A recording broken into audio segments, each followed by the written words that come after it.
Hey, it's Eden here from A Moment of Zen, and we're going to talk about labels and how they're a good thing and a not so good thing. Stay tuned to the end because I'm going to give you a little exercise on how you can improve yourself and the labels you've assigned yourself. So let's talk a little bit about labels. They're not awful. They have a purpose. They serve a good purpose. They help us with identification, and when you're trying to organize and classify, and makes for ease of conversation to just label things. And we all do it.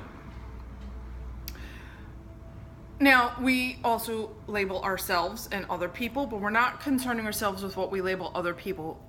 We're just going to talk about ourselves, because what we project outward is a reflection of what we've got going on internally. So if you're finding fault with other people, then chances are there's things within you that you need to remedy. And so let's get to it, shall we? Okay, so let's talk about examples of when labels are a good thing, and then we'll talk about when they're not a good thing. So a good thing is when you are labeling, and we're gonna, just keep it to ourselves here as far as labels go.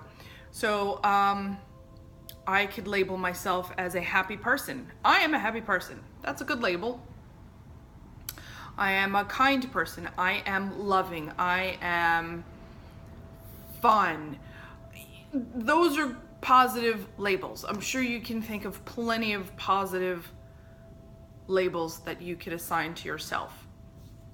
And then you've got the negative labels. I am lazy. I am stupid. I am worthless. Those are negative labels, and there's plenty that you can go on.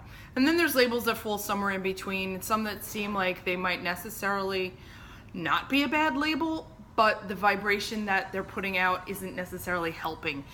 I'll give you an example from my personal experience. If you like to go around telling everybody how tired you are all the time, I am tired.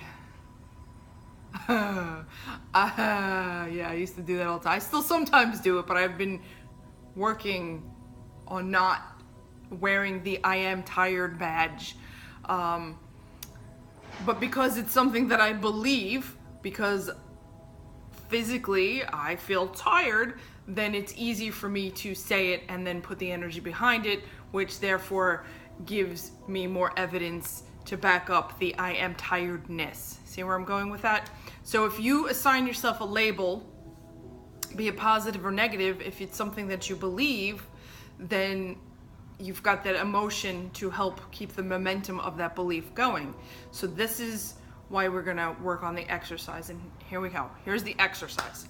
Get yourself a notebook or a pen and paper, and this is the time to be honest with yourself. We're not looking for perfection. We're not looking for fluffy answers. We're looking to go honestly within, really just do it.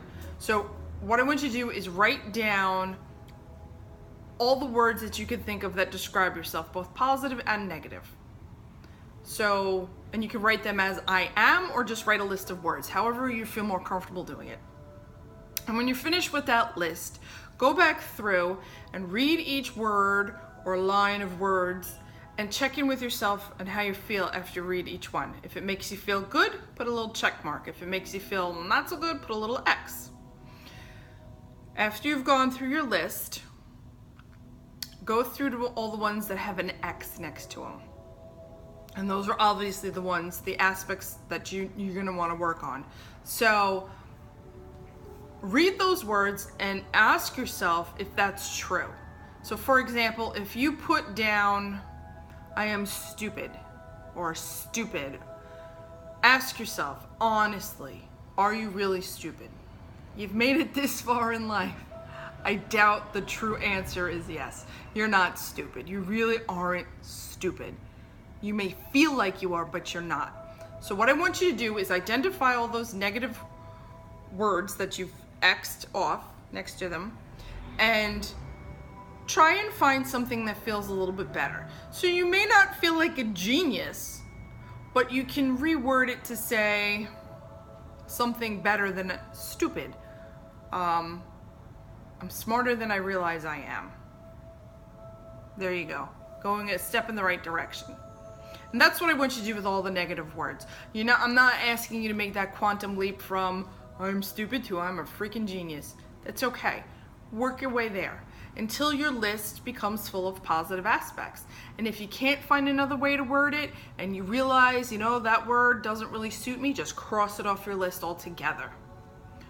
You can do that with all of the negative words if that feels better to you. The goal is to have more positive feeling words to describe yourself than negative ones. And the ones that feel good, remember that and whip out your list. Maybe rewrite your list of just the positive words and remind yourself how awesome you are. And that's the good label. The good labels of awesomeness and happiness and love and joy and all the wonderful things you can think about yourself. Okay? Give it a shot, try it out, let me know how you make out with it. You can leave it in the comments or you can message me through the Shop Facebook page or our website. And if you haven't already, please subscribe because that helps me feel so much better about myself, knowing that you care about what I have to say. All right, go ahead, go get started on your little exercise and let me know how you make out, and I'll see you in the next video.